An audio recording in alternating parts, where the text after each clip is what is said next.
Sitä joustaa toistona niin...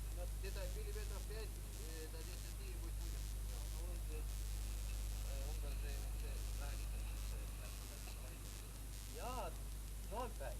Vaiko? Ei. Se on vähän isompi. Se väli. Ei se väli meillä missä metallinen. Noin päin.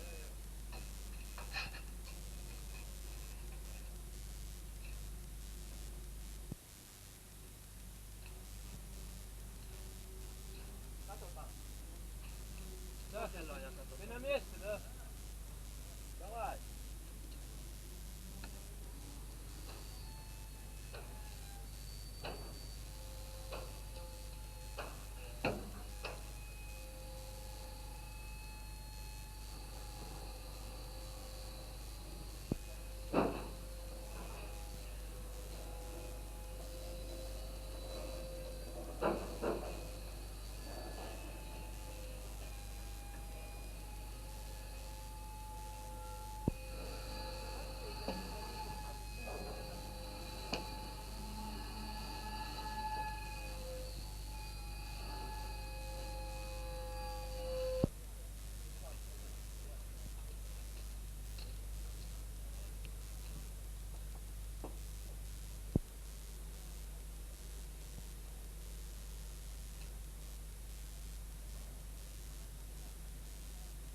mä sanoin, että minä asun, mutta eikö se ollut se hotelli, missä hän sitä? Näin. Se vainaa tapa, se vainaa. Kyllä. Se oli hyvä yhteen sattumaan ja hyvä, että löytyy. Joo, ja sitten se minusta ennen kaikkea, että tässä sanotaan, että on paljon varkaita, pitää rahasta kiinni ja on vaarallista niin ja sitten tulee takaisin tällä lailla Suomeen asti semmoista, joka huolimattomuudessa on jättänyt. Tämä on hyvä. Pitää myöskin muistaa näitä hyviä asioita, eikä pelkästään niitä huonoja. see teadus saaks kellegi soomlasega sellest rääkida või võib ka siis niimoodi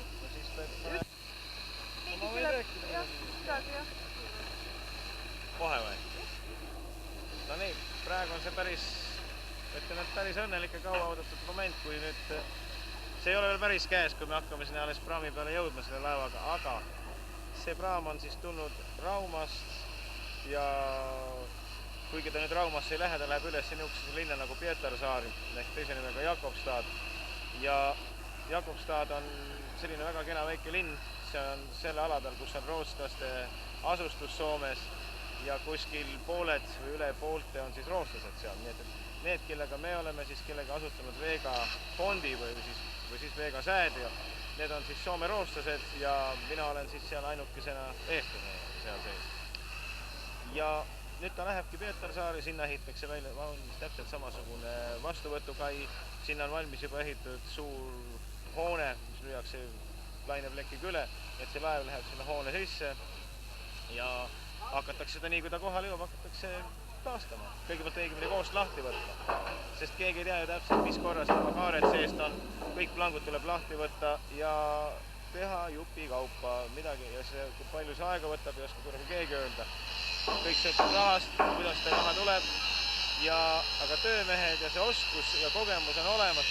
Sellest paar aastat tagasi ehitasid nad samas paigas valmis laeva nimega Jakobstads Vapen, mis oli 18. sajandi purjelaeva koopia. Natuke küll väiksem kui Vega, aga need on kogemust ehitusega, neil on kogemus selle laeva haldamisega ja siis kasutamisega Läänemerel turismisõitudeks ja eks ka Vega tulevik saab olema see, et ta hakkab ikkagi sõitma.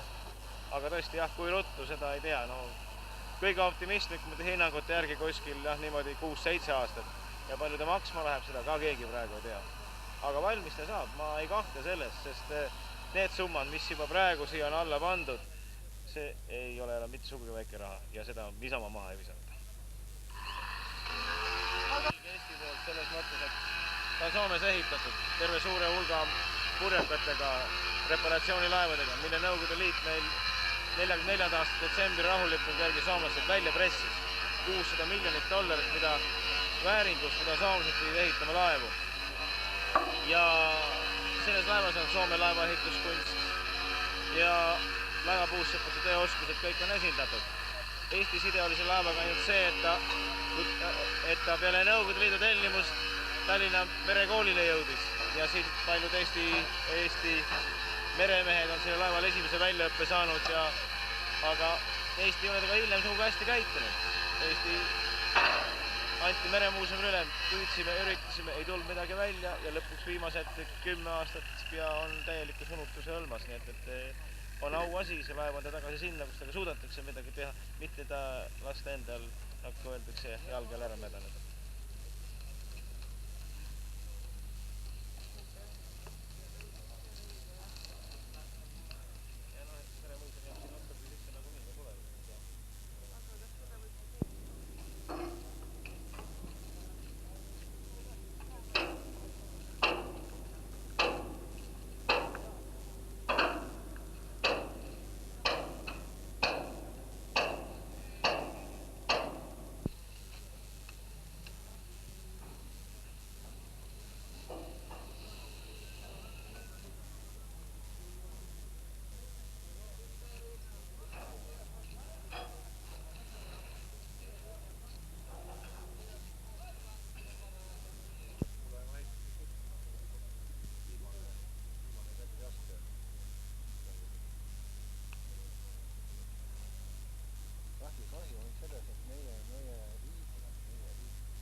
ole lipu all teatud mõttes, mitte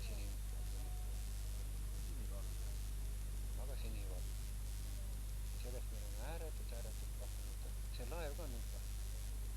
Ta on pannud, nii et mitte üksi ainult inimene. Ja iga meremehele on laev elus olemas. Kui te rannas teate, et selle vanad laevad ei lõhutud ära. Vanad maad tõmmati kalda ja sääl nad lõpetasid oma elu. Ja äärmisel juhul anti nad tuleohtu. Ja kui me näeme, et üks laev, see meremeeste hoid ja kaits ja toit ja läheb niimoodi käest ära, mida saavad vanad meremehed üldse?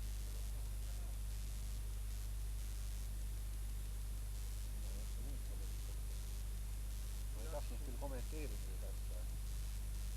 Realistlik otsus ja ma olen kindel, et ta jõuab järgmine sajandi esimesel kümnendil kusagil Tallinna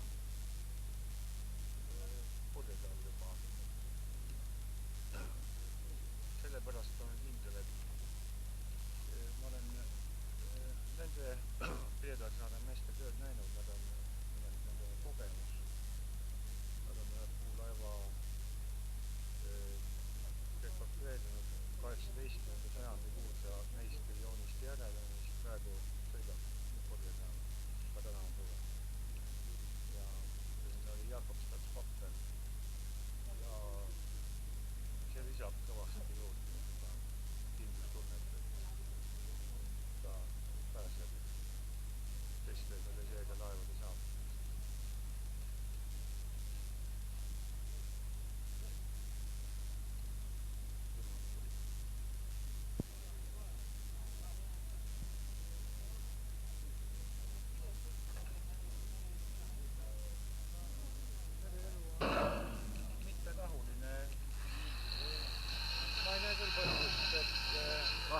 Millegi üle mingit hukutunnet ei ole. Ta on nii mitmetahuline, tehased töötavad kõigele vaatamata, päevad sõidavad märg ja kõige hullemini on meil maha jäänud väiksemate alustega meresõit, ütleme rannalähedane, naabermaades väga levinud. Jahid, purjekad, isiklikud väikesed meresõidukid, kuna rahvas sunnib seljaga mere poole elama, nagu te hästi teate. Ja selle taastumine võtab aega lihtsalt, aga ta hakkab tasapisi tulema. Ta võtab selle mõnest aega, et kõik see maksab. Aga tingimused on olemas, teri on vaba. Meil oli 80. lõpul oli, ütleme, paatide arvu vahe Soome lahe ida- ja põhjakaldal oli, olen püüdnud seda arvutada kunagi suurte raskustega, kuna Soomes on paat nagu jalgratad peaaegu, nendel on omal raske öelda. Aga vahe on umbes 1000 korda vahe.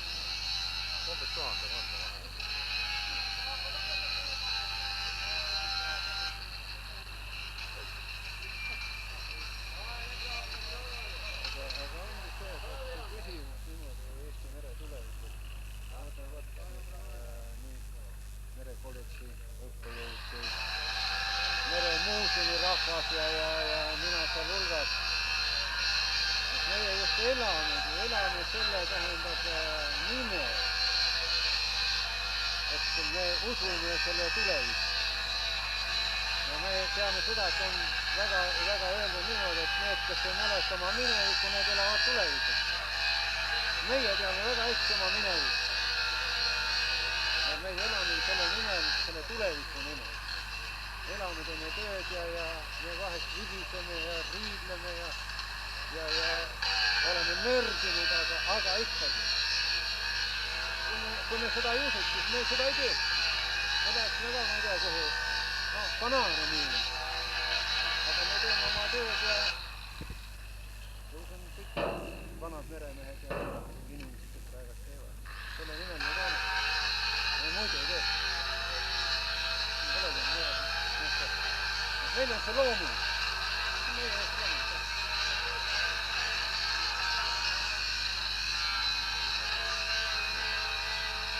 Ja see üks näide veel selle merelise elu taastamise kohta näiteks tänavu likvideeritakse Vana Kalasadama juures Tallinnas asunud puulaevatehas, mis aastakümneid säilitas puulaeva traditsiooni, puupaadi ehitamise traditsiooni, ütleme. Osanikud otsustasid, et ei ole vaja, kuna maa on kallis ja sealt, kui seda tehast ei ole enam, siis tuleb parem äri nagu. Aga selle asemele on tulnud uut asemele, nagu Saaremaal Nasvamehed on 90ndatel aastatel, ütleme, leidnud oma turunissi, teevad suurepäraseid puupaate, on oma turu leidnud Saksamaal, Hollandis, Soomes ja väga arvestatavalt läheb nende asi edasi, tähendab ka paadiehitus-traditsiooni nagu on. Muidugi jällegi on väga kahju sellest Vana Kalasadama. Ja loomulikult on niisugune läbi aegade hakkame juba Iirimaa kroonikast peale, kui oli kalarand ära märgitud. Ja nüüd me likvideerime selle niinimetatud viimase sellest ära. Ehitame sinna, tahame suure kõrghooned ehitada ja veel mis asja. See on samas me räägime, et me tahame Tallinnas teha turismilinna. Me tahame tähendada, et Hansalinna ketis oleks. Ja samas me raiume sama oksa, mille peal me siis. Sellest on väga kahju, aga no ei ole midagi teha. Peremehel on õigus ja raske öelda, kas kõrghooneid tuleb just, aga fakt on see, et see paadiehitus on seal tänavu lõpetatud. Augusti muud õpetatud ära ja noh, 100 mees mingis moel, võib-olla luksusjahtide jauks ja niisugused. Muidugi linnale ta toob teatud mõttes raha sisse ja plaanis, kes see plaane nüüd teab, neid ei avalikustata enne, kui sa midagi tegema hakkad, aga kuidas ütleme saunanaiste jutt käib. Merenduse tahke on tõesti niivõrd palju erinevad, kas või vaatame neid vanu vesilennukite angaare, need on ju unikaalsed merendusega seotud mälestised. See on niisuguste konstruktsioonide ajalooliste omamise üle mõni kusagil mujal riigis hüpatakse vaimustusest ja see on väga võimaliste rohke kasutamisvõimalusi on seal hästi palju, ta on arhitektuuriliselt on väga, tähendab ehitatud väga niisuguse originaalselt, ehitatud tolle aja kohta, midagi ehituslikust tipp. Maailma nagu koorikonstruktsioonina, kui ma nüüd õieti ütlen, jah. Seda võime ensiklopeedias vaadata. Me ei ole arhitektid. Aga mis aastast? Need on esimese maailmasõja ees. Seal on kas või mingite ürituste korraldamises, on nad siis mere ääres, nad on nagunii suurepärase akustikuga tohutu suur saal, üks võimalus juba ja palju muud. Ta on mereliste objektide tarbeks ehitatud. Vesilennukite angaari. Kuna too aeg hakkasin need esimesed samad kolm. Aga kas neid vesilennukide tikkida kasutada? Aga mina nüüd olest võivad küll, loomulikult võivad küll. Nii et ei oleks jällegi palju neid vesilennukid nüüd on, aga see oleks võimalik, aga muidugi tema niisugune arhitektuuriline ja niisugune, see saaks väga hea kultuurikeskus. Ja ta näeb väga räämas välja, aga kui seda silvetti vaadata, see on palju väärt. Kasutamisvõimalusi on palju, igal juhul mitte praeguse mingi räämaslauahoonena. Niisugused asjad on siin.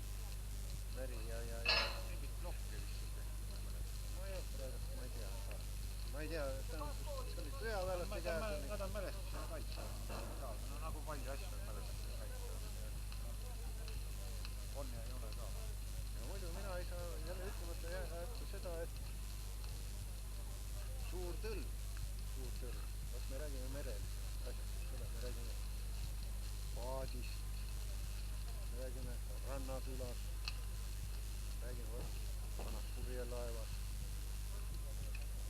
Aga nagu meil oli siin natuke aega tagasi oli suur tõllu niisugune poetajate kokkutulek. Millest oligi küsimus, et sai räägitud seda, et kui Eesti riigil on pääsuke on rahvusliin.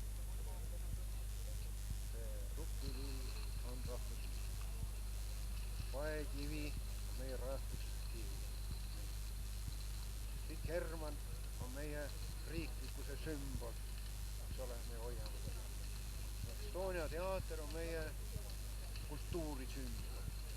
Aga kõik need asjad on nii nüüd ütelda vaadata maa vaadata. Aga ütelge mulle üks rahvuslik sümbol, meie kui mererahva, meresümbol. Kas te oskate mulle leida? Ainus väljaspool konkurentsi, mis võiks sellele rollile nagu pretendeerida ja on muidugi teatud ring.